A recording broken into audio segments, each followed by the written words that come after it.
नमस्कार दर्शक बंधु नजर पकाइबा आजिर केतोटी मुख्य खबर को।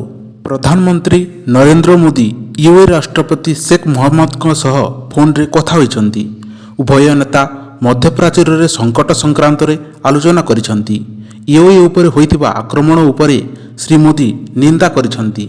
से कहिछंती आमे हरमुज प्रणाली देई जहाज गुड़िकर सुरक्षित एवं मुक्त यातायात पई ग्रहण करायत पदक्षेप उपरे सहमत। ओडिशार विभिन्न स्थान रे काल बैशाखी वर्षा वायुर दिग परिवर्तन जोगु राज्यर विभिन्न स्थान रे पागरे परिवर्तन देखा जाइछि। मालकानगिरी, कोरापुट, रायगड़ा, नवरंगपुर, कलाहांडी और कंधमाल जिल्ला रे बिजुली घड़घड़ी सह वर्षा को नहीं येलो वार्निंग जारी होइछि। पाणीपाग निर्देशिका मनोरमा महांतीଙ୍କ सूचना मुताबक बंगोपसागरରୁ आर्द्र सामुद्रिक वायु ओडिशा को प्रभावित होउछि। फଳରେ राज्ୟରେ एहिपरि कालबैशाखी वर्षा होउछि। तेबे 20 तारिख रु राज्ୟରେ पवन तीव्रता आहुरी बढ़ी 379 साइबर ठकेई गिरफ होइछंती एवं 39,714 mule account Odisha cyber police द्वारा ठाब होइछि। म्यूल अकाउंट जरियारी राज्य बाहर और विदेशी साइबर ठक ओडिशा रे कार्यकलाप विस्तार करी शह शह कोटी कोटी टंका ठकी नेउछंती। भारतीय क्रिकेट दलर फास्ट बोलर जसप्रीत बुमरा निज पंचम विवाह वार्षिक पालन करिछंती। द्वितीय थर पई ओडिशा रे जातीय पारा एथलेटिक प्रतियोगिता आरंभ हेबो।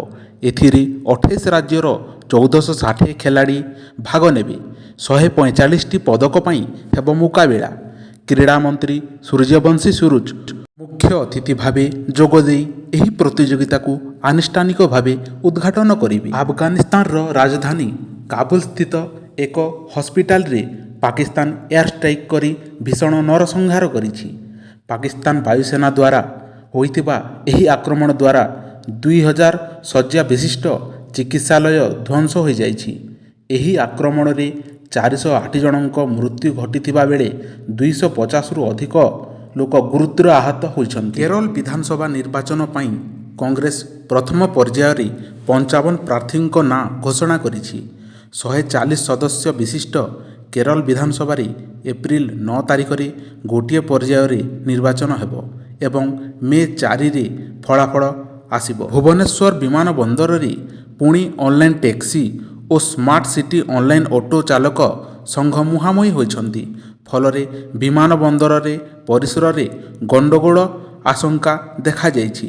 घटनास्थल रे पुलिस पहुंची 2 प्लाटून फोर्स मुतयन करिछि। लोकसभा बाचस्पति ओम बिरला संसद रे 8 विरोधी सांसद को निलंबन प्रत्याहार घोषणा। रिलायंस फाउंडेशन प्रतिष्ठाता और अध्यक्षा नीता एम अंबानी को Kalinga Institute of Social Science campus रे सम्मानजनक KISS ह्यूमैनिटेरियन अवार्ड 2025 रे सम्मानित करा जाइछि। श्रीलंकार नोबेल पुरस्कार विजेता मोहन मुनासिंगे तांको किट किस एवं किम्स प्रतिष्ठाता डॉक्टर अच्युत सामंतଙ୍କ उपस्थिति रे एही पुरस्कार प्रदान करिसंती।